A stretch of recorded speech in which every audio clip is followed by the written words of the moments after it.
Yo, what's going on, guys? Joey Sherkenbach is back here with another video for you guys. Guys, we are here to do another Ravens discussion. We got a fair amount of things to go through today. Some negatives, some positives. So I want to get the negatives out of the way first. A common question that's been going around for really the past several weeks. A lot of receivers have been taken off the board, and over the past week and a half, I'll say, the Ravens have been quote-unquote pushing to sign a receiver, but they have chosen not to come here. So, to start with the negative, we're going to talk about why I think that is the case. So, again, the common question, why have we not signed a receiver? Why do receivers not want to come here? So, guys, I've been going back and forth with this. I think it has to be a mixture of both. Very unlikely that it's because of one reason. There has to be multiple reasons for it. So, we'll start with the basic one. Big receivers who want targets. So, of course, the number one guys, Allen Robinson, Kenny Golladay, they don't want to play in a run-first offense, right? They want to get targets. They want to get the ball thrown to them. They want to be heavily involved. Thus, a run-first offense is not ideal for them. So, there's that. And, of course, before we get into what I think is probably the biggest reason, I think, the run-first offense thing is something that a lot of receivers are not exactly a big fan of, which makes sense. They want to get passes. They don't want to just be running the ball every time.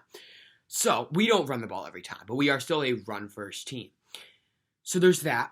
And I don't think it's necessarily that we're not offering enough money. I saw we made a really, really strong push to sign Juju, and I'm actually glad that did not happen. I did not want Juju.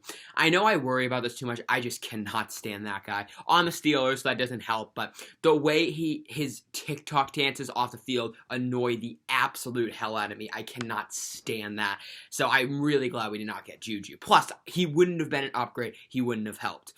However, I was rather pushing for T.Y. Hilton. I thought while he's not the greatest compliment alongside Brown, I do think he's a clear upgrade. And when healthy, he could have been pretty good for us. So I definitely wanted Hilton. Again, we made a really strong push for him, fell short. And so the positive to that is we're trying. I mean, at least Decosta is not totally ignoring the fact that we need wide receivers. He is trying to get them, but he's not succeeding. So what is the problem? So again, the first problem that I mentioned, the fact that we're a run-first team, receivers don't like that, especially the high-paid ones. So that's one. And, of course, I've been the guy who I'm about to mention, I've been defending him for a long time, to be honest. I remember last year he got a lot of slander. I thought a lot of it was irrational. I thought he wasn't really the issue. I do think my mind is starting to change a bit. I think a big issue is Greg Roman, and I think he's a great coordinator. I think our offense has been better than it's ever been since he's joined us. He's been with us for a while, but ever since he became offensive coordinator, I think our offense has been better than it's ever been. However, the passing game, as good as our offense has been in the running department, our passing game has been absolute horse crap for 2 years now. Last year, in 2019, I should say, I think it was like bottom 5. It was really, really bad. This year, I think it may have been the worst in the league. It was like 30 to 32, bottom 3 at the very least. It was absolutely awful. And it's a problem. I know we have probably the best rushing attack in the league, but we have to establish a passing game. We're not going to win these big games, especially in the playoffs, if we don't have a good passing game. It's not going to happen. So, and you may ask, why is Roman to blame for that? Is it just because the receivers suck? I think it's a mix. Our receivers do suck, but at the same time, so again, you can't just look at highlights to study these things. You have to look at film studies. You have to look at boring plays. I know it's hard to do. I'm guilty of this myself. You want to look at the highlights. You want to look at all the good things, the exciting things, to figure out and dig deep into what the problems really are. You have to look at these random plays, these random 2-yard plays, these random incompletions. You have to look at them because that can tell you what the problem is. And I've been taking a look with all credit to people who post film highlights, I have not done any of this, but I've been taking a look at some, and I think the biggest issue, if you look at the routes that the receivers run, Roman's passing concepts are just awful. I mean, I've probably mentioned this before, but the passing concepts, they're really, really bad. So that would be an argument in favor of our quote-unquote terrible receivers. Maybe it's not so much that the receivers are bad, it's just they're all in the same spot and there's nothing they can really do. So getting a big receiver is counterproductive. So I don't think that. I think it's a mix. I think our receivers are bad, but at the same time, Roman and these passing concepts are making them look worse than they really are. And then again, getting a number one wide receiver is obvious, or just a better receiver in general, always going to help.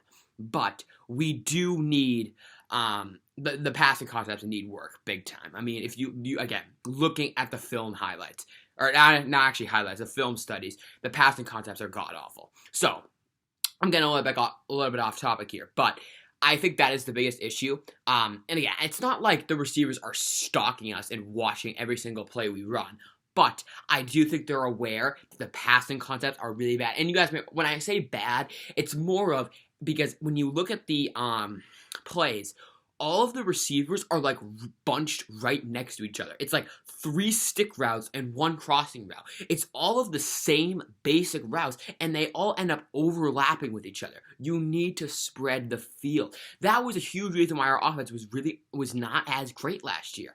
We did not spread the field enough with the passing game, and Roman is in charge of calling those plays. Yes, Jackson needs to work on throwing outside the numbers, but Roman, he just runs the same routes, and they're all bunched together in one group, so it's really, really easy for teams to figure it out and stop it. Thus, I think that's a big reason why no receiver really wants to come here. They're like, the passing concepts are ass, so why should we come here? I do think that is definitely an issue. Do I think we should fire Greg Roman? Absolutely not. I think people are going way too far with that. However, the passing, again, as I've mentioned this, the passing concepts need to be fixed. And how do we fix that? So, to start with the positives, we finally got rid of David Culley. To be honest, guys, I hadn't even known we had him. But I did a little research, and I realized, and I may have mentioned this in the last video, David Culley was the wide receivers coach for the Chiefs in, I think, 2014 or 2015. And not a single Chiefs wide receiver caught a touchdown pass that whole year. I don't think any Chiefs receiver caught a touchdown pass that whole year. David Culley was the wide receivers coach of the Chiefs. Now, yes, that was before Patrick Mahomes came along, but still, not a single Chiefs wide receiver. That is absolutely despicable. I mean, are you kidding me? And what I'm saying is, David Culley was our primary passing game coordinator, so obviously he certainly slowed us down.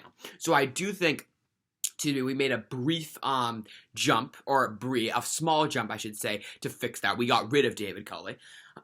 So that's good. We hired new passing game coordinators, Keith Williams and someone else. I have no idea who these guys are, but it's hard to get worse than David Culley. I mean, oh my God, he's awful. So we finally have new passing game coordinators. I'm really, really happy about that, but still not going to be enough. We need to fix the passing concepts. We need to get better receivers.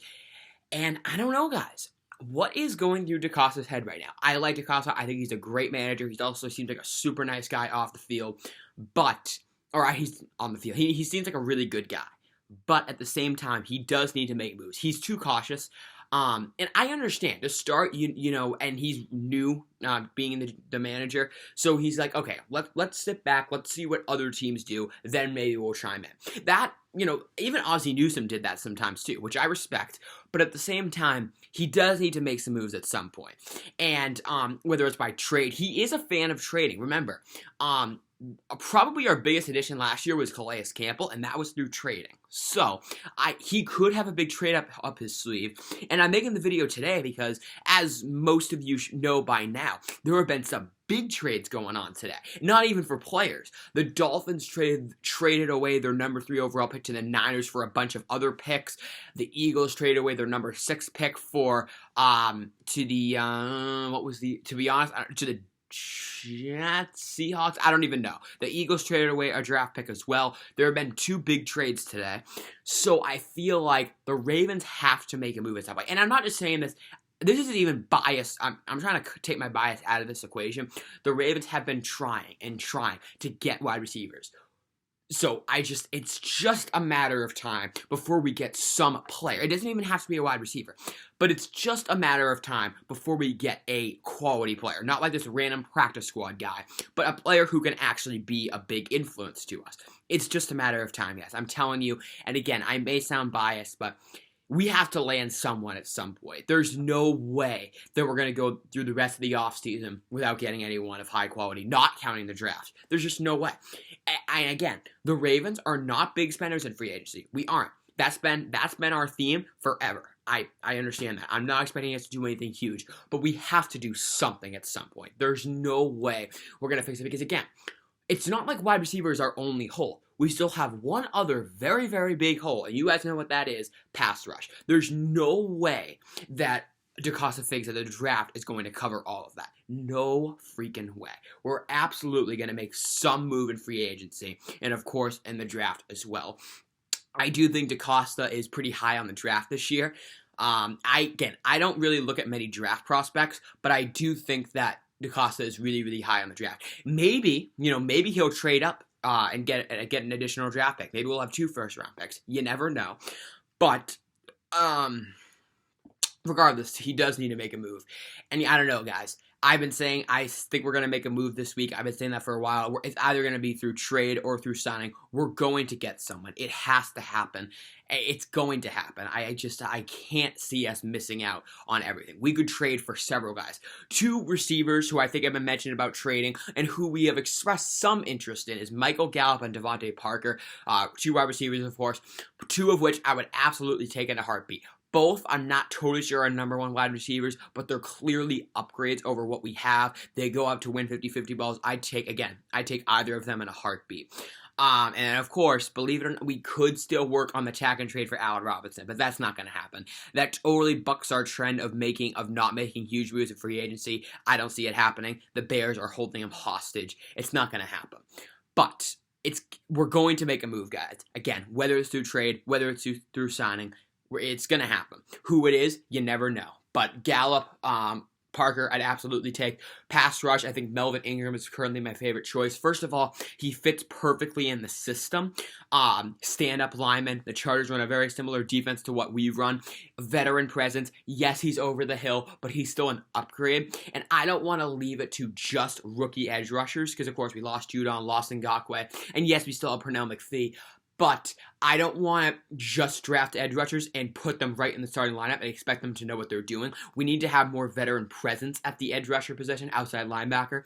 So I definitely think Melvin Ingram is a good pickup. Again, he's still an upgrade, and he can help develop edge rushers that, assuming we draft some, Ingram can be there to help develop. Them. I absolutely think Ingram is a good choice here. I'm hoping we sign him. He shouldn't be that expensive. And again, he fits our system very well. So I hope we do that. We will see if it happens. And guys, that is going to do it for this video. I hope you all enjoyed it. If you did, please be sure to drop a like on the video and subscribe to my channel if you are new. I am out. Peace out. Have a great day. Thank you so much for watching, guys.